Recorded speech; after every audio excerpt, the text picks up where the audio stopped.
Himachal diary में एक बार फिर आपका स्वागत है।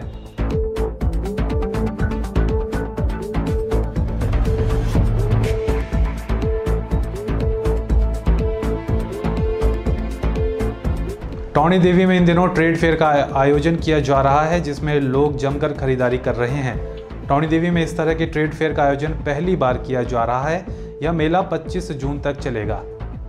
टौणी देवी में पहली बार ट्रेड फेयर का आयोजन किया जा रहा है, जिसमें स्थानीय लोग काफी खुश हैं। लोग दूर दूर से इस मेले को देखने के लिए टौणी देवी पहुंच रहे हैं। साथ ही जमकर खरीदारी भी लोग कर रहे हैं। मेले में एक डोम लगा हुआ है, जिसमें कुर्ती, टॉप, जीन्स, सहारनपुर लकड़ी से बना सामान, पर्स, चप्पल, जूते, हैंडलूम आइटम्स, कंबल, बेडशीट, क्रॉकरी आइटम्स सहित कई अन्य सामान सज चुका है। डोम के संयोजक मंजीत सिंह ने बताया कि इस मेले में कई राज्यों से व्यापारियों ने अपने स्टॉल लगाए हैं, जिसमें लोग काफी खरीदारी कर रहे हैं। आकर्षक झूले भी लोगों के लिए आकर्षण का केंद्र बने हुए हैं। वहीं लोग मौत का कुआं देखने भी काफी संख्या में पहुँच रहे हैं। मेले में जुटी भीड़ सामान की खरीदारी करने के साथ साथ झूलों का भी खूब आनंद ले रही है। बच्चों के लिए भी कई तरह के फन गेम्स इस मेले में मौजूद हैं। मंजीत सिंह ने बताया कि यह मेला आगामी 26 जून तक चलेगा। तो वहीं लोगों का कहना है कि इस मेले में उन्हें बाजार से उचित दामों में सामान मिल रहा है और वे इस मेले के लगने से काफी खुश हैं। उन्होंने मांग की है कि यह मेला हर साल टौणी देवी में इसी तरह लगता रहे। Bureau report, pole star TV, Hamirpur. प्रदेश के कॉलेजों में प्रवेश प्रक्रिया शुरू हो गई है। प्रवेश प्रक्रिया के पहले दिन डिग्री कॉलेज हमीरपुर में काफी रौनक देखने को मिली। शिक्षा विभाग के तय शेड्यूल के आधार पर ही कॉलेज प्रवेश प्रक्रिया इस सत्र पूरी करेंगे। 16 से 30 जून तक ही कॉलेजों में प्रवेश होगा। इसके बाद कोई भी कॉलेज छात्रों को प्रवेश नहीं दे पाएंगे।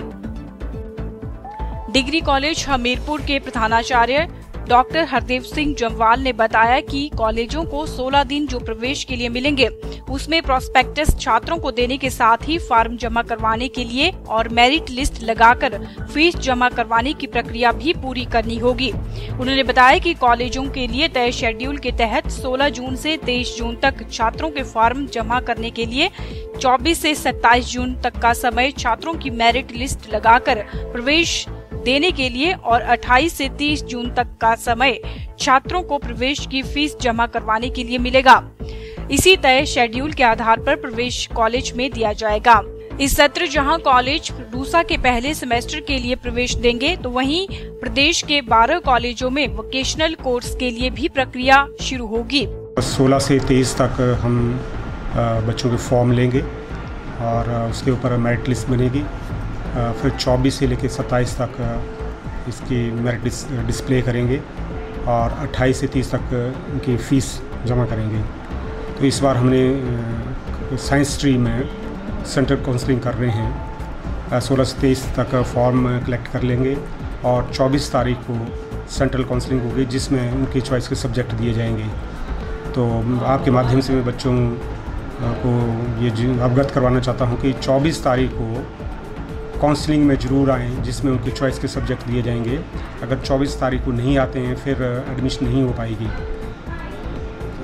हमारे 6 सब्जेक्ट्स में 140 सीट्स हैं। मैथ्स, फिजिक्स, केमिस्ट्री, बॉटनी और जूलॉजी में 140 2 यूनिट्स हैं और कॉमर्स में 2 यूनिट्स हैं और बाकी जितने आर्ट्स के सब्जेक्ट हैं उसमें 1 यूनिट है। 1 यूनिट का मतलब है कि 80 सीटें हैं।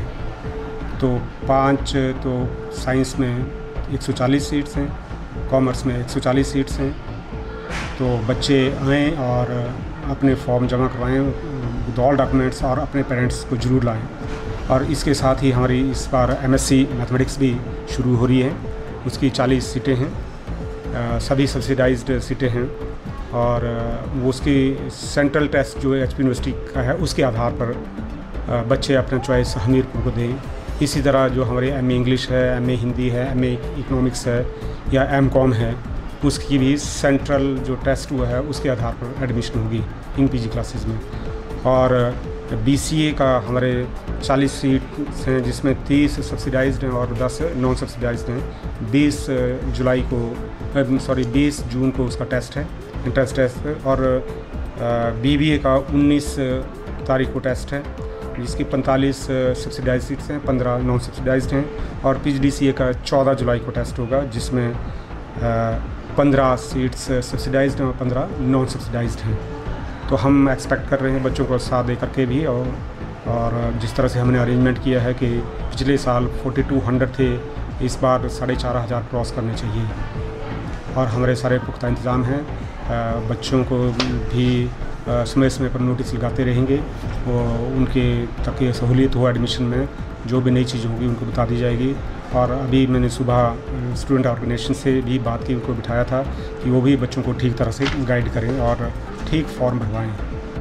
आपको बता दें कि प्रदेश के जहां सभी कॉलेजों में 16 जून से प्रवेश मिलना शुरू हो गया है, वहीं शिमला में नगर निगम चुनावों के चलते प्रवेश की यह प्रक्रिया शिमला के कॉलेजों में 17 जून से शुरू होगी।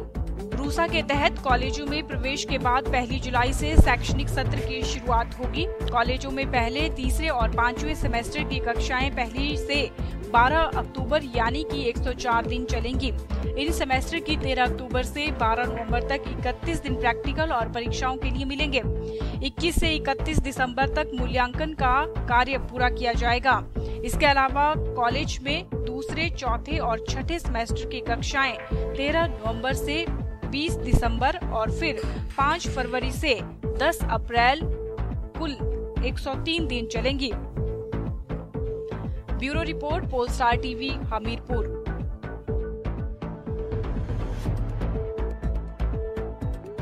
केंद्र सरकार की उपलब्धियों को लेकर सबका साथ सबका विकास सम्मेलन सुंदरनगर के शीतला माता मंदिर में आयोजित किया गया। इस अवसर पर सांसद राम स्वरूप शर्मा विशेष रूप से मौजूद रहे, तो वहीं सम्मेलन की अध्यक्षता सराज के विधायक जयराम ठाकुर ने की।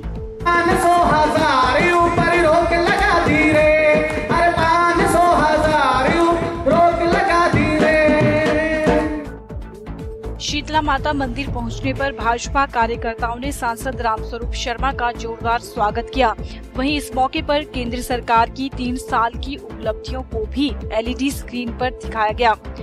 इस मौके पर भाजपा जिलाध्यक्ष राकेश जम्वाल ने भी सुंदरनगर कांग्रेस पर हमला करते हुए कहा कि कांग्रेस सरकार ने पिछले 4 साल में जनता के साथ छल किया है। उन्होंने कहा कि जनता समझ चुकी है कि कौन सी पार्टी कार्य करती है और कौन सी नहीं। नाचन के विधायक विनोद कुमार ने अपने संबोधन में कहा कि केंद्र सरकार ने हिमाचल को 3 साल में सब कुछ दिया है, लेकिन प्रदेश सरकार इन योजनाओं का लाभ जनता तक पहुंचाने में नाकाम साबित हुई है।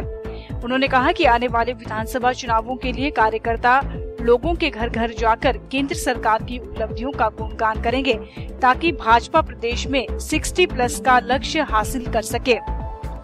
वहीं कर्नल इंदर सिंह ने कांग्रेस पर हमला करते हुए कहा कि कांग्रेस ने सही तरीके से देश की नींव नहीं रखी।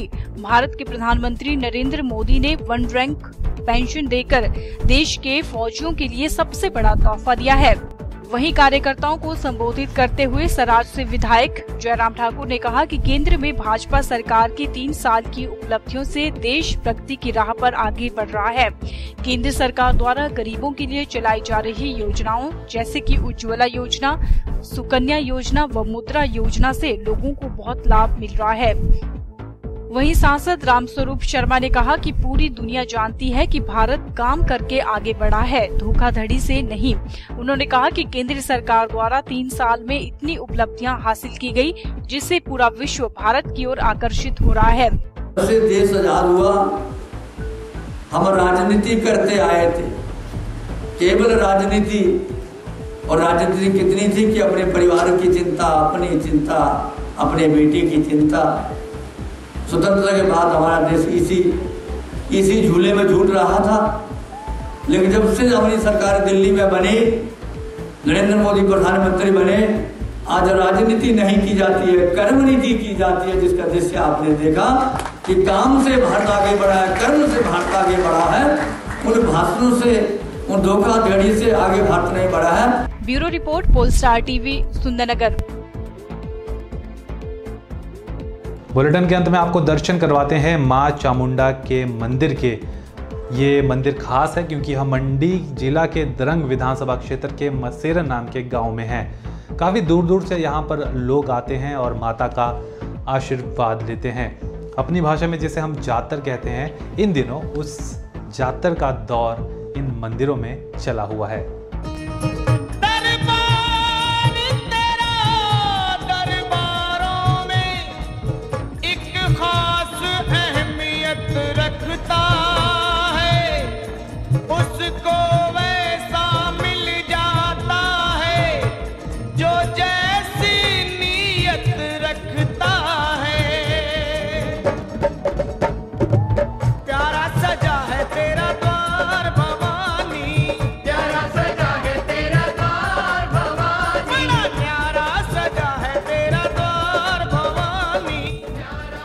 मंडी जिला के द्रंग विधानसभा क्षेत्र के मसेरन में विराजमान है मां चामुंडा माता। माता का आशीर्वाद लेने काफी दूर दूर से श्रद्धालु यहां पहुंचते हैं। कहते हैं कि मां अपने भक्तों के हर दुखों का निवारण करने वाली है। अगर हम बात करें मंदिर की कहानी की, तो लोगों का कहना है कि पुराने समय में गांव मसेरन में एक किसान रहता था। एक दिन जब वह अपने खेतों में हल जोत रहा था तो उसे खेत में एक मूर्ति मिली, लेकिन किसान एक जमींदार था, खेती बाड़ी करना ही उसका पेशा था। यही सोचकर किसान ने गांव में रहने वाले पंडित को यह मूर्ति दे दी। किसान ने पंडित से कहा कि आप काफी पूजा पाठ करते हैं और इस मूर्ति को भी आप ही रखें। पंडित ने भी मूर्ति ले ली और मसेरन में ही मंदिर का निर्माण करवाया। यह खेत आज भी मंदिर परिसर के पास देखा जा सकता है। मंदिर का निर्माण काफी पहले किया गया है। वहीं मंदिर के पास एक विशाल कक्कर का पेड़ भी है और इसके तने के समीप एक शिवजी की मूर्ति की भी स्थापना की गई है। वहीं मां के मंदिर के बाहर भैरों की मूर्तियां भी देखी जा सकती हैं। लोगों की मान्यता है कि ये बुरी शक्तियों से लोगों की और आसपास के क्षेत्र की रक्षा करती है। द्रंग क्षेत्र के आसपास के कुछ गांववासी हर साल मिलकर मंदिर आते हैं और अपने परिवार, फसल और पशुओं की रक्षा की मनोकामना मां से करते हैं। पहले तो हर साल देवी मां को खुश करने के लिए गांववासी पशु बलि भी देते थे, लेकिन हाईकोर्ट के आदेश के बाद बाकी मंदिरों की तरह मां चामुंडा द्रंगवाली के मंदिर में भी यह बलि प्रथा बंद हो गई है। लेकिन आज भी लोगों की मां के प्रति आस्था देखी जा सकती है।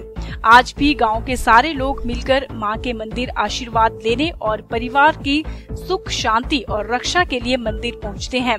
मां को घर से बनाया देसी घी का प्रसाद लाया जाता है और इसका भोग मां को लगाया जाता है। पूजा अर्चना के बाद भक्तजन भजन कीर्तन करते हैं, मां की महिमा का गुणगान करते हैं। दिन भर ढोलक, चिमटा और मां के भजनों से पूरा मंदिर परिसर भक्तिमय हो जाता है।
का कहना है कि मां उनके हर दुख को दूर करने वाली है, अपने सभी भक्तों की मनोकामना को पूरी करती है।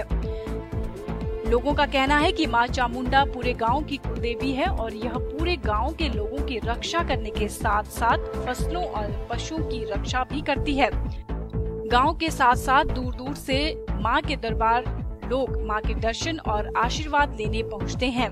हिमाचल को देवभूमि कहा जाता है, यानी कि देवी देवताओं की भूमि। तो वहीं मंडी जिला को छोटी काशी के नाम से जाना जाता है। यहाँ हर 1 किलोमीटर के बाद किसी न किसी देवी या देवता का मंदिर जरूर देखने को मिलता है। हिमाचल प्रदेश के रीति रिवाज, धार्मिक स्थल, यहाँ की संस्कृति हिमाचल को अलग और अनूठा बनाती है। आज हमने आपको दर्शन करवाए मंडी जिला के द्रंग विधानसभा क्षेत्र के मां चामुंडा मंदिर के। इस रिपोर्ट में फिलहाल इतना ही, लेकिन पोल स्टार में अगली बार किसी और मंदिर में लेकर आपको जरूर जाएंगे। उस मंदिर की लोगों से जुड़ी आस्था के बारे में आपको जरूर बताएंगे। Bureau report, Polestar TV, मंडी।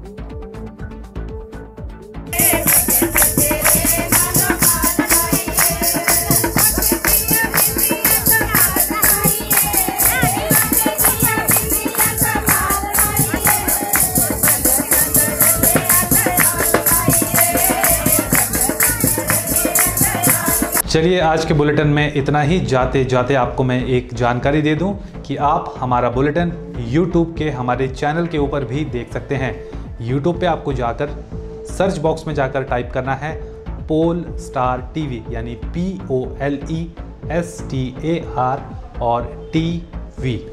हमारा चैनल खुलेगा, उसे सब्सक्राइब कीजिए, लाइक कीजिए, शेयर कीजिए और हमारा प्रयास यूं ही जारी रहेगा कि आपको हिमाचल की पल पल की जानकारी दें और एक सधे हुए तरीके से उस जानकारी को आप तक पहुंचाने का प्रयास करें। आप हमारे पेज को फेसबुक के ऊपर भी लाइक कर सकते हैं।